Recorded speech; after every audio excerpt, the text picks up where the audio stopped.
Hello, everyone. Welcome to episode 15 of our creative series. Believe it or not, this is the third time I'm doing this intro. I keep messing it up. I don't know why, but here we are. As I've been trying to say 3 times now, this is funny for me, but not for you, because obviously this is the only take you're going to see, but here we go. What we are working on in this episode is the street next to where I built like the stock exchange last episode. Originally, the plan was to work on the waterfront this time, but I decided to push that off to next week.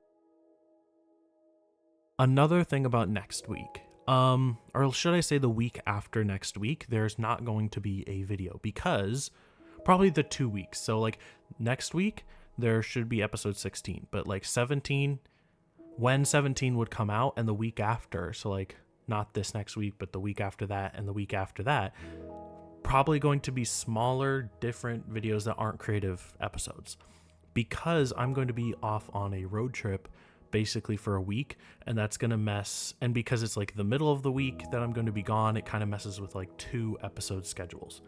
Who knows, you may get lucky, but probably not.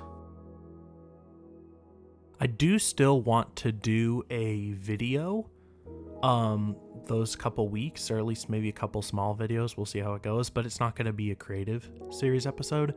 It might be like a variety content, because I want to get some variety content on this channel. It's not ever going to be anything major, probably. Minecraft is always going to be my focus, but I'm thinking like maybe doing like a one-off Stellaris episode, make it super difficult, expect to lose within half an hour, and then just post a funny video of me completely failing, something like that. If you have any suggestions of something like that you'd like to see, just a quick funny episode, we'll see how it goes. I might be able to do that.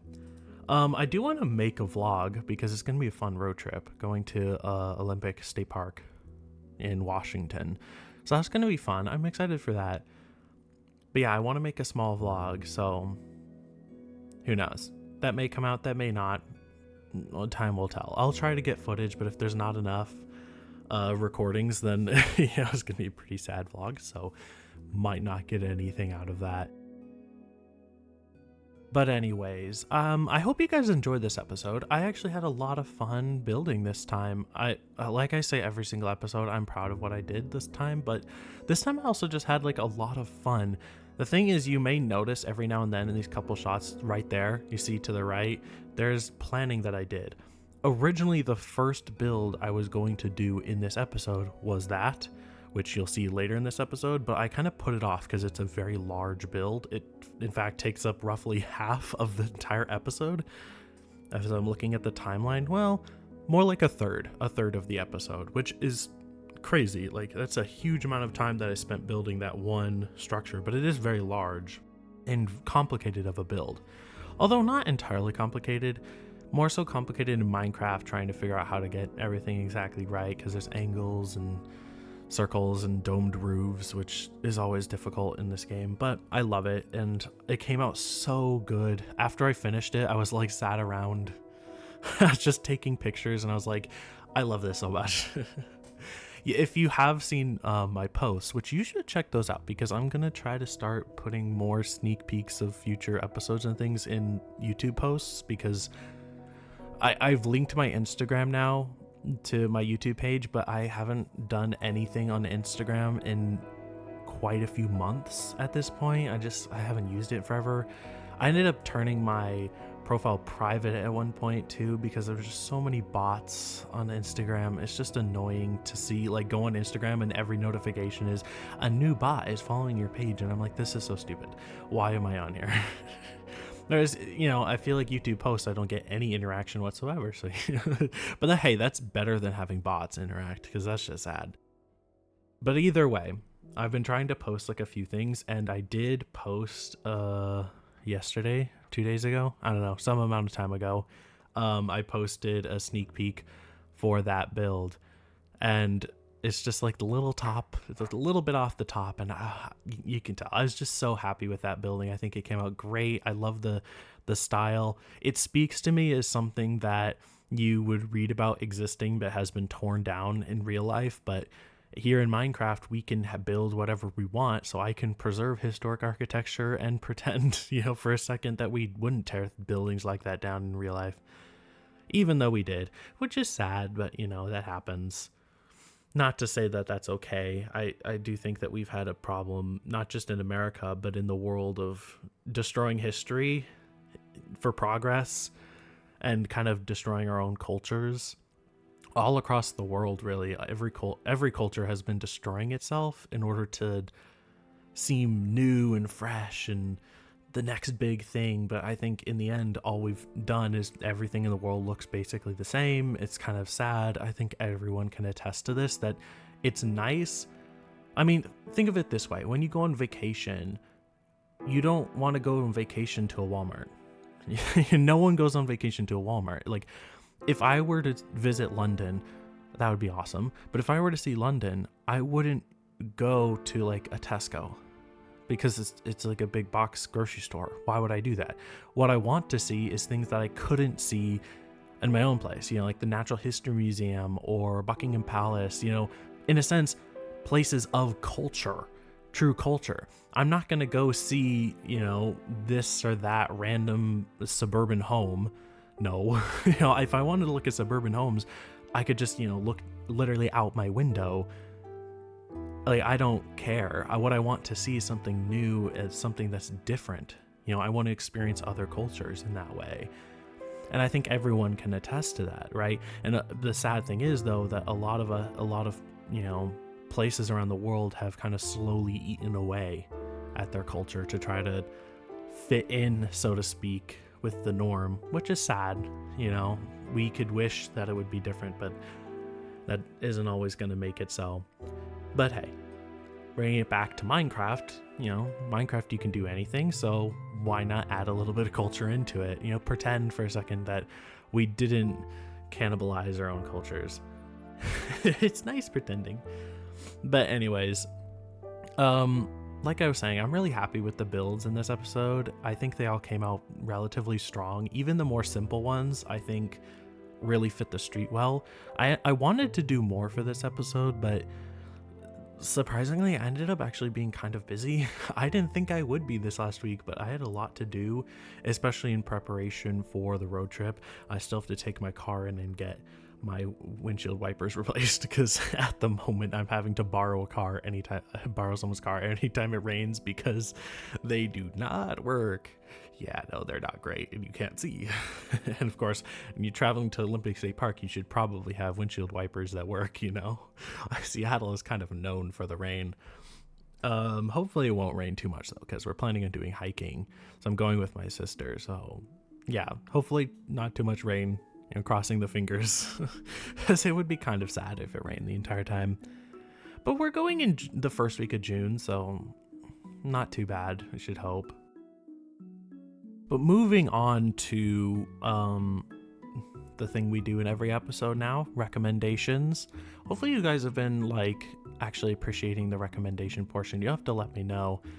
I imagine I'm probably speaking to deaf ears when I say this, but it's kind of fun to imagine that maybe you do care. But that's sad. But anyways, the recommendation for today for the book is a little bit of an intense book, you could say. I don't know, I read it twice, both in elementary school, which makes it sound like it's not a very big book. But when I was thinking of what books I wanted to recommend, it kind of came up in my mind, and I realized, wait a second, that is actually a really big book in my life. To this day, it has actually affected a big part of the way I think and the way I view the world.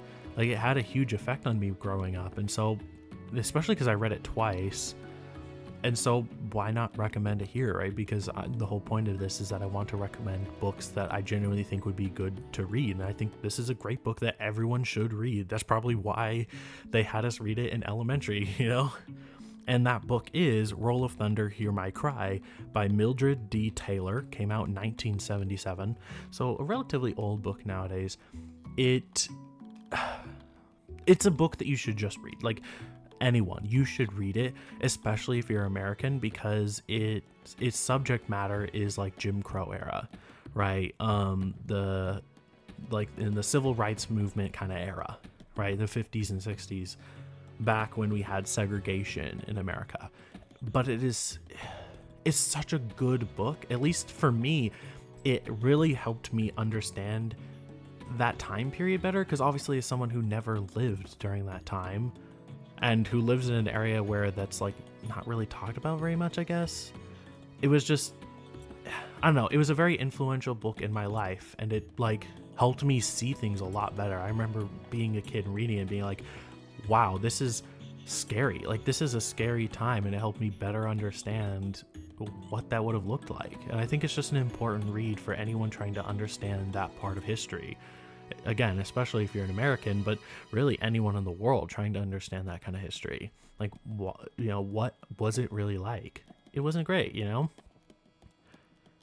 And the movie, which is a little bit lighter, but definitely a tearjerker for sure, is Luca in 2021. I remember watching it when it came out on Disney Plus, and I bawled my eyes out. I still cry while watching that film. I love it to bits.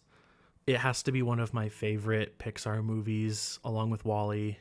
Wall-E's mainly my favorite for sentimental reasons, but Luca is just so good. Yeah, you watch it.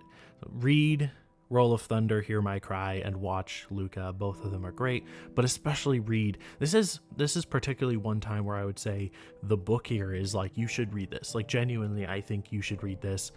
When I have kids, they will be reading this. If they aren't required to in school, they will be reading it. It's a really important book, I think, for understanding history and culture in America.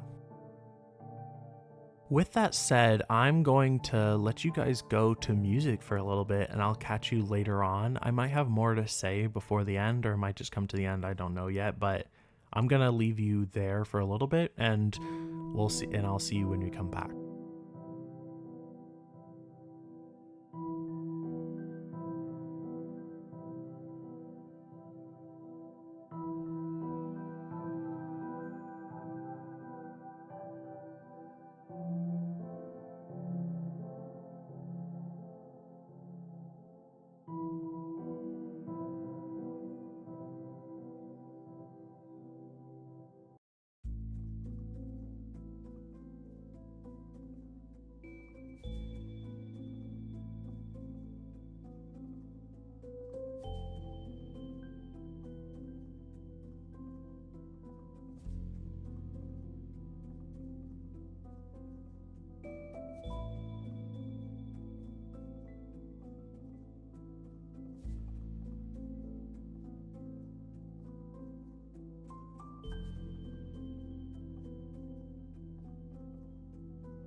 Okay, back again here at the end, just to close things out. Apologies that this last two episodes, especially, I haven't really been able to like fully like go through and talk through things and like bring the pictures like I did in episode 12, which I was really looking forward to do more of, but it hasn't worked with either the subject matter or just the timing of things. This next episode this next episode though, I am 100% going to do that. I want to talk because it's going to be waterfront. Like I said, that's going to be episode 16 now. Yes, 16. I want to do some more clips of like images and things and talk more about like the history of waterfronts, why my waterfront is going to look the way it does, and how that affects the history of the city and the economy, right? Because when you most cities in the world at some point were port cities, like that's a big reason why so many of them became cities in the first place, is because they had large ports that would import and export the goods. And Newport is going to be no different. It would have been a large port city at one point in time, but obviously as times have evolved and as the city has moved into those waterfront spaces that used to be housed by warehouses and factories, obviously it's going to change. But we'll talk more about that in that episode, of course, and use some like historical reference of New York and other port cities around the world and how they too have changed and modified their own waterfronts to fit more modern needs while still using the old infrastructure that was built before those needs, were even a thing. But yeah, I hope you really enjoyed this episode. I'm really proud of all the builds, especially, that second to last one there, the one I talked about. It's just, I feel like it fits the area so well, especially it caps off that pedestrian zone really nicely. You get to the end of that pedestrian street and you can just see that rotunda going up with the dome on it and the flag. Yeah, I just think it's very iconic, and honestly it's probably just such a good place for the city to have, of like a very iconic location that is recognizable. Which, if you're going to take anything from this episode, especially my rant earlier on about in a sense what we've done to modern cities and how we don't have culture anymore, is I'd say if you want to create a city with culture, it doesn't necessarily have to be neoclassical architecture or Queen Anne or Victorian or Georgian or any number of styles of architecture. It doesn't have to be necessarily one or the other.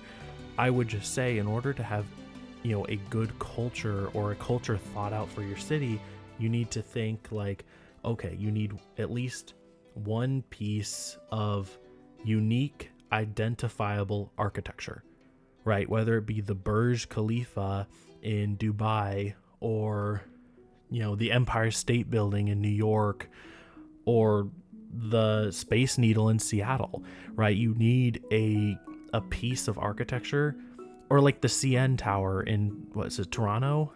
It could be modern architecture. It could be Googie architecture. It could be Victorian architecture, right? But what it needs to be is it needs to be a unique piece of architecture that's unique to your city, that is going to stand out from other things, is going to create a cultural identity of your city, right? And for it to do that, you have to think through that. Like, why is this building so important? How is this defining the culture of what's here? Right? Because when you think of the Burj Khalifa, that in a sense is a representation of the culture of Dubai, right? It's big, it's modern, it's swooping. If you think about the Empire State Building, right, that is very much of the culture of New York, right? It's that Art Deco architecture that's so famous there. Despite it existing in many other locations, right, New York is known for it, particularly known for it, and they're known for that certain style, and they're known for like the setbacks and the very interesting like statuary on the buildings themselves, and the very interesting nods to what buildings are on the exterior, right? And you can argue that a lot of newer stuff in New York breaks that culture and is seen as doing that, and we all recognize it as ugly because it doesn't fit, whereas if it were built in another city, it might look better because it makes more sense. But enough ranting. I'll see you out. So, goodbye then. I'll see you next week.